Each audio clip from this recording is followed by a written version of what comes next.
ตอนนี้เนาะทีมจำปามิเกอร์จากมหาวิทยาลัยศาสตร์มาฮอดกรุงเทพบ้านพ่อพันธุ์โฮเชลเตรียมตัวพักผ่อนเนาะก่อนไปแข่งขันในอีก3 มื้อข้างหน้านี่ก็เป็นกล้องหุ่นโรบอทเนาะเพื่อ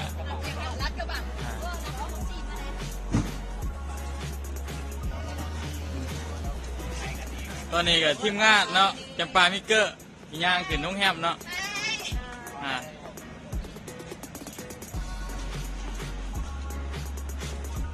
คนเครื่องคนคลองขึ้นน้องแฮมตอนนี้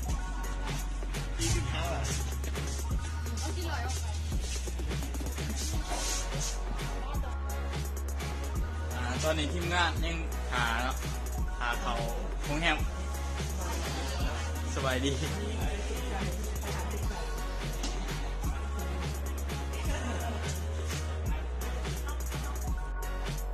ตอนนี้ก็ย่างขึ้นมาโรงแรมเลยเนาะพักผ่อนเตรียมตัวไปเปิดพิธีการแข่งขันโรบอทมืออื่นโรงแรมก็จะเป็นเตียงนอน2 เตียงเนาะนอน1นอน2 คนกับดุนเนาะสุดท้ายนี่อย่าลืมติดตามเนาะ YouTube Channel พิธีบล็อกเกอร์เนาะสำหรับการแข่งขันในมืออื่นก็คือจะมาหอดกับยาเฮ็ดปีหลอกรายงานเนาะในทุกมือสำหรับมือนี้บ๊ายบายเนาะสำหรับ